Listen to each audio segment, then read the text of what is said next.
लाखों युवाओं के लिए 21 मई 2025 की सुबह एक असमंजस की स्थिति बन जाती है। प्रदेश सरकार के आधिकारिक ट्विटर हैंडल से सुबह 1,93,000 शिक्षक भर्ती के संबंध में एक ट्वीट किया गया और ये ट्वीट मानो अभ्यर्थियों के लिए एक बड़ी उम्मीद के रूप में सामने आया, क्योंकि इस वक्त पर बेरोजगारी चरम पर है। अभ्यर्थियों में एक बड़ी आस जगी, लेकिन अचानक से मानो अभ्यर्थियों के ऊपर पहाड़ टूट गया हो, क्योंकि सरकार की तरफ से किया गया ये ट्वीट अचानक से डिलीट कर दिया गया। इस ट्वीट के डिलीट होने से ये सवाल खड़ा हो गया कि क्या यह बड़ी शिक्षक भर्ती अब नहीं होगी या इसमें किसी भी तरह के बदलाव किए जाएंगे। ट्वीट डिलीट होने के बाद से ही सोशल मीडिया पर तरह तरह की अटकलें भी लगाई जा रही हैं। कुछ यूजर्स का ये मानना है कि शायद अब सरकार को लग रहा है कि प्रदेश में शिक्षक छात्र अनुपात बराबर हो चुका है, इसलिए यह नई भर्ती की आवश्यकता नहीं है और इसे तंज के रूप में भी कहा गया है। तो वहीं कुछ लोग इसे तकनीकी गड़बड़ी मान रहे हैं। यह घटना ऐसे समय पर हुई है जब प्रदेश में बेरोजगारी एक बड़ा मुद्दा बनी हुई है और लाखों युवा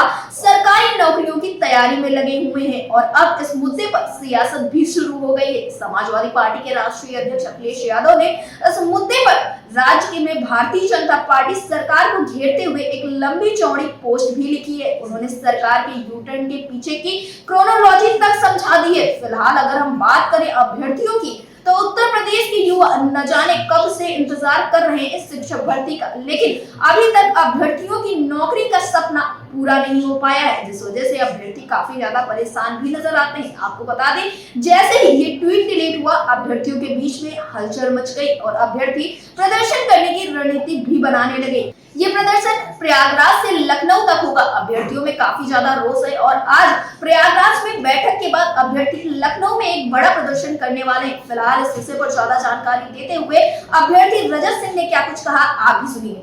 रजत जी, आपका हमारे चैनल अटल टीवी पे बहुत बहुत स्वागत है। धन्यवाद मैम आपका। रजत जी, जिस तरह से देखने को मिला है कि उत्तर प्रदेश सरकार द्वारा 1,93,000 शिक्षक भर्ती पर पहले ट्वीट किया जाता है, उसके बाद डिलीट किया जाता है, जिसको लेकर आप लोगों के द्वारा तमाम प्रोटेस्ट भी किए गए हैं। तो मैं आपसे जानना चाहूँगी ये सारी चीज़ें क्या कुछ हैं और आप लोग किस तरह से ये सारे प्रदर्शन कर रहे हैं और क्या कुछ आगे के लिए रणनीति बनाई है।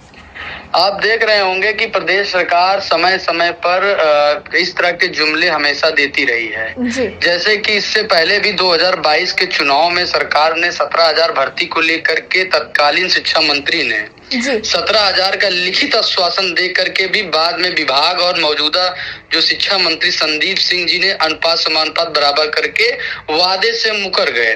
फिर उसके बाद फिर अखबारों में निकला कि 45,000 भर्ती आ रही है, फिर कभी निकलता है 61,000 भर्ती आ रही, कभी निकलता है 27,000 भर्ती आ रही है, कभी निकलता है कि 1,00,000 भर्ती आ रही। इस तरह से सरकार द्वारा हमेशा छात्रों को गुमराह करने के लिए आज 7 वर्षों से ज्यादा समय से केवल छात्रों को अखबारों के माध्यम से केवल गुमराह किया जा रहा है। अब उत्तर प्रदेश का जो छात्र है वो जग चुका है। जी रजत जी, तो आप लोगों ने क्या कुछ रणनीति बनाई? जैसा कि आपके द्वारा अवगत कराया गया, आप लोगों ने प्रोटेस्ट किया भी और बड़े प्रोटेस्ट की तैयारी भी आप लोग कर रहे हैं। जी मैम, ये तो पूरी तरीके से जिस समय ये उत्तर प्रदेश में मौजूदा सरकार के सरकारी गवर्नमेंट ट्विटर हैंडल से जब पोस्ट किया गया, तभी हमने छात्रों से बता दिया था कि सरकार केवल एक जुमलेबाजी और एक प्रकार से भ्रमित करने का ये कार्य कर रही है। फिलहाल मैं इस मामले में विभाग और मौजूदा जो है मंत्री से जानकारी के लिए छात्र बताऊंगा। तब तक मुझे पता लगता है जैसे मैं इसकी छानबीन कर ही रहा था, तब तक सरकारी ट्विटर हैंडल से और वित्त मंत्री जो खन्ना जी मंत्री जी हैं, सुरेश खन्ना जी, उनके भी ट्विटर हैंडल जब ट्वीट डिलीट हुआ तभी मुझे शक हो गया कि हाँ ये चीजें भ्रामक हैं। और फिलहाल इसको लेकर के हम सब लखनऊ के लिए पूरी तैयारी पूरी रणनीति के साथ कार्य कर रहे हैं। बहुत जल्द आपको देखने और सुनने को मिलेगा कि हम प्रयागराज से लेकर के छात्र और प्रदेश के सारे छात्र लखनऊ की धरती पर एक बड़ा महाआंदोलन की तैयारी के लिए करते हुए संघर्ष करते हुए दिखाई देंगे। जी रजत जी, जैसा कि सरकार की तरफ से लगातार तमाम वादे किए जाते हैं और एक बहुचर्चित मामला है उत्तर प्रदेश में 69,000 शिक्षक भर्ती का। इसमें पहले देखने को मिला कि 19,000 सीटों पे घोटाला हुआ और हाल फिलहाल में कुछ खबरें निकलकर सामने आई जिसमें यह भी देखने को मिला कि 7,000 अतिरिक्त सीटों पर भी घोटाला हुआ है। जबकि सरकार का ये कहना होता है कि कोई भी भर्ती होती है तो उसमें पूरी पारदर्शिता रखी जाती है।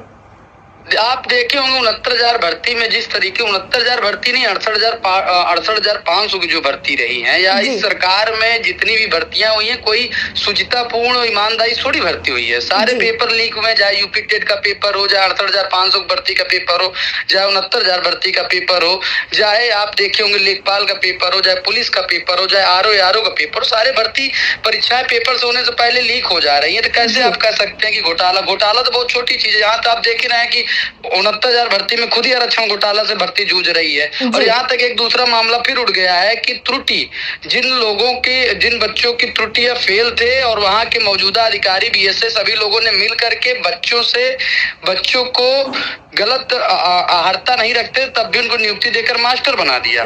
जब इसका मामला का खुलासा हुआ तब उनके ऊपर कार्रवाई के लिए सरकार कह रही है, विभाग कार्रवाई के लिए कह रहा है। इसका मतलब अगर कोई छात्र जागरूक नहीं होता तो क्या उसको आरक्षण मिलता? अगर कोई छात्र जागरूक नहीं होता तो क्या कोई जान जाता कि त्रुटि वाला नौकरी कर रहा है? ये तो वही है कि जो जान जाते तो वो चीजें बातें ओपन हो रही है, उसी चीज पर सरकार अपना कार्य कर रही है। आज इसी तरीके से प्रदेश में नई प्राथमिक शिक्षक भर्ती को लेकर के 1.26 लाख भर्ती उत्तर प्रदेश में रिक्त है। ये खुद केंद्रीय शिक्षा मंत्रालय ने कहा है। तब भी क्या सरकार भर्ती दे रही है? नहीं दे रही है। अभी सूबे में के जो शिक्षा मंत्री विधानसभा में चिल्लाएंगे कि जो है अनुपात समानुपात बराबर है। जी रजत जी, जैसा कि आपके द्वारा अवगत कराया गया कि आप लोग लखनऊ में एक बड़ा प्रदर्शन करने की तैयारी कर रहे हैं, लेकिन इसके पहले जो आप लोगों ने प्रदर्शन किए उसको देखते हुए अधिकारियों की क्या कुछ प्रतिक्रिया देखने को मिली है?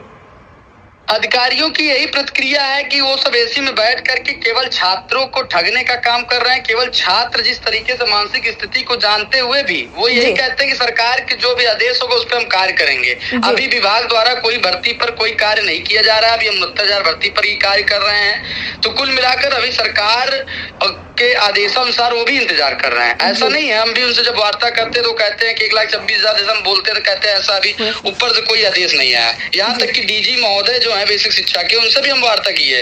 वो कहते हैं कि ऐसा भी अनुपात समानुपात बराबर है। एक तरफ मौजूदा मुख्यमंत्री जी कहते हैं कि प्रदेश में नौनिहालों की संख्या स्कूलों में बढ़ रही है, और दूसरी तरफ ये कहते हैं कि नौनिहालों की संख्या प्राथमिक विद्यालय में कम हो रही है। तो कहीं ना कहीं ये दो तरीके के दो बयान कहीं ना कहीं गुमराह करने वाली स्थिति पैदा कर रहे हैं। या तो बेसिक विभाग अपनी कमियां और खामियां छिपा रहा है, या तो माननीय मुख्यमंत्री योगी आदित्यनाथ जी के द्वारा यह चीजें कार्य जो है हमको समझ में नहीं आ रहा है। जी रजत जी, जो आप बता रहे हैं कि लखनऊ में एक बड़ा प्रदर्शन हो सकता है, लगभग कब तक ये प्रदर्शन देखने को मिलेगा?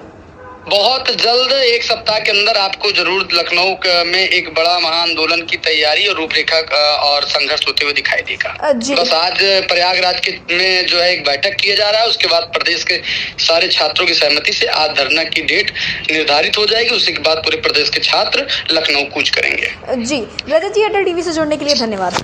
धन्यवाद मैम आपका।